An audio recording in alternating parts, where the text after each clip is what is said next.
بسم اللہ الرحمن الرحیم۔ السلام علیکم ناظرین۔ سائنسدانوں کے سامنے 11 منٹ بیٹھیں، آپ محسوس کریں گے آپ کی کمائی بہت کم ہے۔ لیڈر کے سامنے 11 منٹ بیٹھیں، آپ محسوس کریں گے آپ کی تمام پڑھائی بیکار ہے۔ شرابی کے سامنے 11 منٹ بیٹھیں، آپ محسوس کریں گے زندگی بہت آسان ہے۔ پیشاب کے راستے میں اگر دودھ بڑھ جائے تو رات کو 1 کپ دودھ میں 2 کھجوریں ڈال کر پی لیں اور کھجوریں کھا لیں، افاقہ ہوگا۔ اگر ہاتھ پاؤں سن ہو جائیں تو روزانہ 1 پانی میں آدھے لیموں کا رس اور 1 چمچ شہد ملا کر پی لیں اور یہ عمل 40 دن تک جاری رکھیں۔ انشاءاللہ آپ کے ہاتھ پاؤں ٹھیک ہو جائیں گے۔ اگر کسی کو شہد کی مکھی کاٹ لے تو فوری متاثرہ جگہ پر نمک کا لیپ کر دیں، اس سے درد میں کمی ہوگی اور سوجن بھی نہیں ہوگی۔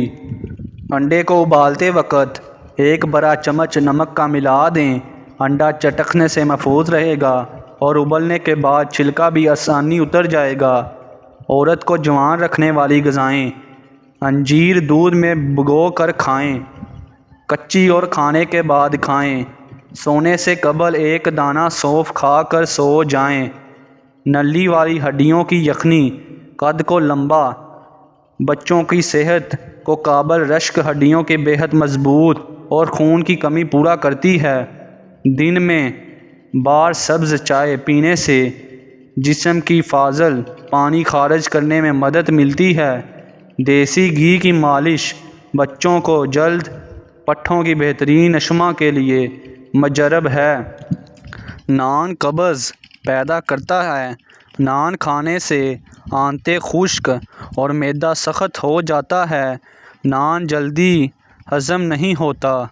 آپ کو ہماری یہ ویڈیو کیسی لگی ہمیں کمنٹ میں ضرور بتائیں۔ ملتے ہیں انشاءاللہ اگلی ویڈیو میں، تب تک کے لیے اللہ حافظ۔